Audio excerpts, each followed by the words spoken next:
வணக்கம், நான் இதரன். இந்த வீடியோவில் நான் பேச போகிற விஷயத்தை பார்த்தீங்கன்னு சொன்னால், விஜயகாந்த் அவருடைய ரமணா படம் நீங்கள் நிறைய பேர் பார்த்துருப்பீங்க.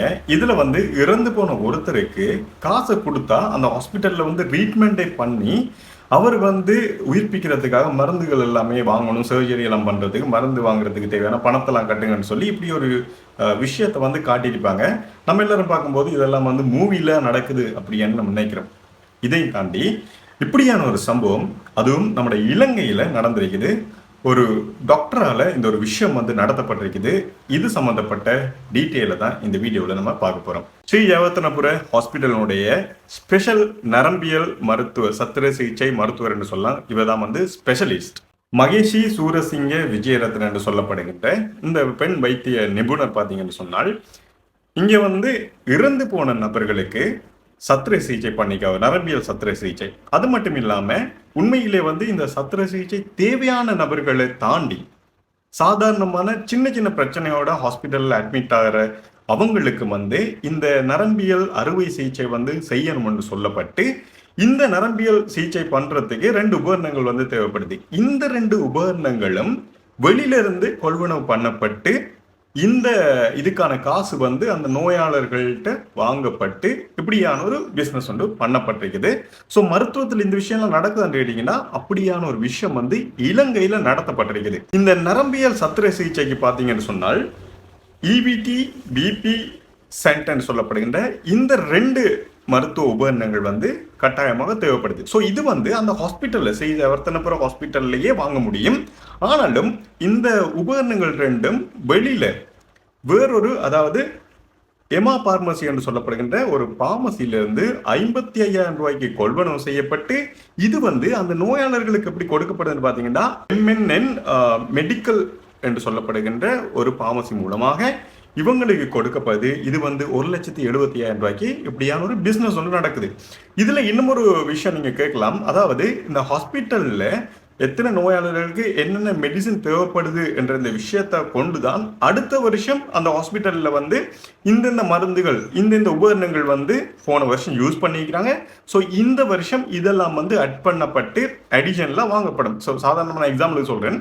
ஒரு 10 நோயாளர்களுக்கு தேவையான மருந்து இந்த வருஷம் வாங்குறாங்கன்னு சொன்னா, ஸோ அடுத்த வருஷம் இன்னும் அந்த 10 நபர்களுக்கு மேற்பட்டவங்களுக்கு தேவையான மருந்துகள் கொள்வனவு பண்ணுவாங்க. இது ஒரு எக்ஸாம்பிள். ஸோ இப்படி இந்த 10 நபர்களுக்குரிய மெடிசின் வெளியில இருந்து கொள்வனவு பண்ணப்பட்டால் அந்த ஹாஸ்பிட்டலுடைய டீட்டெயிலில் இந்த விஷயம் தெரியாது. ஸோ இவங்க அந்த 10 நபர்களுக்கான தேவையான மருந்தை நெக்ஸ்ட் இயருக்கு கொள்வனவு பண்ண மாட்டாங்க. ஸோ இதுதான் எக்ஸாம்பிள் நான் உங்களுக்கு சொல்ற டீட்டெயில். அப்போ இது கண்டினியூஸா வெளியில இருந்தால் வாங்க வேண்டி வரும். ஸோ இப்படியான ஒரு பிஸ்னஸை இவங்க பண்ணியிருக்காங்க. இது ஒரு லஞ்ச முறைக்குள்ள வருது. ஸோ இது இப்போ கோர்ட்ஸில் கொண்டு வரப்பட்டு இவங்களை கைது பண்ணியிருக்கிறாங்க. இவங்க என்ன செய்யறாங்கன்னு பார்த்தீங்கன்னா, இந்த நரம்பியல் வைத்திய நிபுணர் இவங்கள்ட்ட வர பேஷண்ட்டுக்கு இப்படி ஒரு சர்ஜரி பண்ண இருக்குது. அதுக்கு இந்த 2 எக்யூப்மெண்ட் வாங்கணும். ஸோ இந்த 2 மருந்து வகையத்தை, இந்த உபகரணத்தையும் இவங்களுடைய அட்மின்ட்ட சொல்லுவாங்க. அவங்கள்ட்ட போயிட்டு நீங்க கொள்வனவு பண்ணலாம். வெளியில எடுத்தீங்கன்னா குயிக்கா எடுத்துக்கலாம். இல்லாட்டி ஹாஸ்பிட்டல் எடுக்கிறது சீப்பா இருந்தாலும் இது அவங்க கேட்ட டைம்ல கிடைக்காது. ஸோ அதனால சர்ஜரி பண்ணலாம இறந்து போறதுக்கான வாய்ப்பு இருக்குன்னு சொல்லி அட்மின் பக்கம் திருப்பிடுவாங்க. இந்த அட்மின் ஒரு கண்டெக்ட் நம்பரை கொடுத்து அந்த நம்பர் மூலமாக இதை கொள்வனவு பண்ண வச்சு 1,70,000 ரூபாய்க்கு விற்கப்படுது. ஸோ இப்படி ஒரு பிசினஸ் நடந்திருக்கு. இதுல இந்த டாக்டர், அந்த அட்மின், அடுத்தது இவர் ஒரு நம்பர் கொடுத்துட்டாலே அந்த பார்மசி ரிலேட்டட் பர்சன் அவரையும் கைது பண்ணியிருக்கிறாங்க. ஸோ இது மட்டும்தான். அதாவது நான் ஆரம்பத்தில் சொன்ன மாதிரி, அதாவது இந்த நரம்பியல் சத்திர சிகிச்சை தேவையான நபர்களை தாண்டி நார்மலா ஹாஸ்பிட்டலுக்கு வரவங்களுக்கு மட்டும்தான் நான் பண்றாங்கன்னு கேட்டீங்கன்னா, இது இல்லாம அதாவது இந்த மூளைச்சாவுன்னு சொல்லுவாங்க, பிரெயின் டெத் ஆனவங்க, அவங்களுக்கு இந்த நரம்பியல் சத்திர சிகிச்சை போலியான முறையில் பண்ணப்பட்டிருக்குது. அதாவது இவங்களை ஹாஸ்பிட்டல்ல வச்சு ஐசியூல வச்சிருந்து இவங்களுக்கு அதாவது மூளைச்சாவு அடைஞ்சிருந்தாலும் சுவாசம் செயல்படும் இல்லையா மெஷின் மூலமாக. ஸோ அப்படி ஒரு விஷயத்த போலியா காட்டி இவங்களுக்கு நரம்பியல் சத்திர சிகிச்சை பண்ணியிருக்கிறாங்க. இது எப்ப கண்டுபிடிக்கப்பட்டீங்கன்னு பார்த்தீங்கன்னு சொன்னால், இவங்க டெத் ஆனதுக்கு பிறகு, எப்படியோ பிரெயின் டெத்ன்னு சொன்னா அந்த சர்ஜரி பண்ணியே பிரயோசனம் இல்லாது. ஸோ அந்த டெத்துக்கு பிறகு போஸ்ட்மார்ட்டம் ரிப்போர்ட் எடுத்து பார்த்தீங்கன்னு சொன்னால், இந்த பர்சன் 5 நாளைக்கு முதலே டெத் ஆயிருக்கிறார் என்ற ரிப்போர்ட் வந்திருக்குது. ஸோ இப்படி ஏகப்பட்ட கிட்டத்தட்ட 100க்கு மேற்பட்ட நபர்களால இப்ப இந்த கம்ப்ளைண்ட் பதியப்பட்டிருக்குது. இதுல இன்னும் ஒரு விஷயத்தை பாத்தீங்கன்னா, சில நபர்களுடைய மண்டையோட்டு பகுதியே இல்லாம இருந்துச்சுன்னு சொல்லி எல்லாம் கம்ப்ளைண்ட்ல பண்ணி வைக்கிறாங்க. இதுல இன்னும் ஒன்று பாத்தீங்கன்னு சொன்னால், இதுல தரம் பிரிக்கிறாங்க. அதாவது அதிகப்படியான காசு யார்ட்ட வாங்கலாம். ஸோ காசு கூட இருக்கிறவங்கள்ட்ட, ரிச்சா இருக்கிற இப்போ நோயாளர்கள்ட்ட வந்து அதிகமா காசும், ஸோ குறைவா வந்து வருமானம் இருக்கிறவங்கள்ட்ட குறைந்த அளவுக்குன்ற மாதிரி இவங்க ஒவ்வொருத்தர அடிப்படையில அவங்கள்ட்ட இந்த மருந்துகள் கொள்வனவு பண்றதுக்கு, மருந்து உபகரணங்கள் கொள்வனவு பண்றதுக்கான காசு வந்து வாங்கப்பட்டிருக்குது.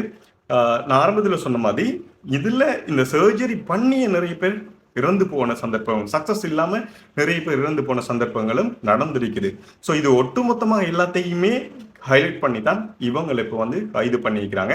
ஸோ இவங்க வந்து ஸ்ரீ ஜெயத்தனபுர ஹாஸ்பிட்டலுடைய நரம்பியல் ஸ்பெஷலிஸ்ட். இவங்க மட்டும்தான் அதில் அங்கே ஹாஸ்பிட்டலில் வேலை செய்கிற ஒரு முக்கியமான நரம்பியல் சத்திர சிகிச்சை நிபுணரும் கூட என்றதான் முக்கியமான ஒரு விஷயம். ஒரு பெண் வைத்தியரால இப்படியான வருமானத்துக்காக மக்களுடைய நோயில விளையாடி ஒரு மிகப்பெரிய மோசடி, கிட்டத்தட்ட 3 கோடிக்கும் அதிகமான பண மோசடி, ஊழல் மோசடி ஒன்றை இப்படியான ஒரு விஷயத்துல நடத்திருக்காங்கன்னு சொல்லி பதியப்பட்டிருக்குது. இது சம்பந்தப்பட்ட வழக்கு வந்து இனி வரும் ஜூலை மாதம் 8ஆம் தேதி இது சம்பந்தப்பட்ட டோட்டல் டீடைல்ஸை வந்து கொண்டு வச்சு இந்த வழக்குக்குரிய தீர்வு வந்து வழங்கப்படும் என்று சொல்லி கொழும்பு நீதிவானால இப்ப சொல்லப்பட்டிருக்குது. இது வந்து நான் ஆரம்பத்தில் சொன்ன மாதிரி நம்ம பார்க்குற மூவி இதெல்லாம் தாண்டி, படத்தை எல்லாம் தாண்டி, இப்போ இந்த வைத்தியம்ன்றது ஒரு வருமானத்தை ஈட்டி தர ஒரு மிகப்பெரிய பிசினஸா ஆயிருக்கின்றதுக்கு இது ஒரு எக்ஸாம்பிள். இது சம்பந்தப்பட்ட ஏதாச்சும் நீங்க ட்ரீட்மெண்ட் எடுத்த பிரைவேட் ஹாஸ்பிட்டலோ அல்லது வந்து கவர்மெண்ட் ஹாஸ்பிட்டல்லையோ இப்படியான ஏதாச்சும் சந்தர்ப்பங்கள் இருந்தா அந்த விஷயத்த வந்து கமெண்ட் செக்ஷன்ல சொல்லுங்க. அடுத்ததா ஒரு வீடியோவில் நான் மீட் பண்றேன். நன்றி.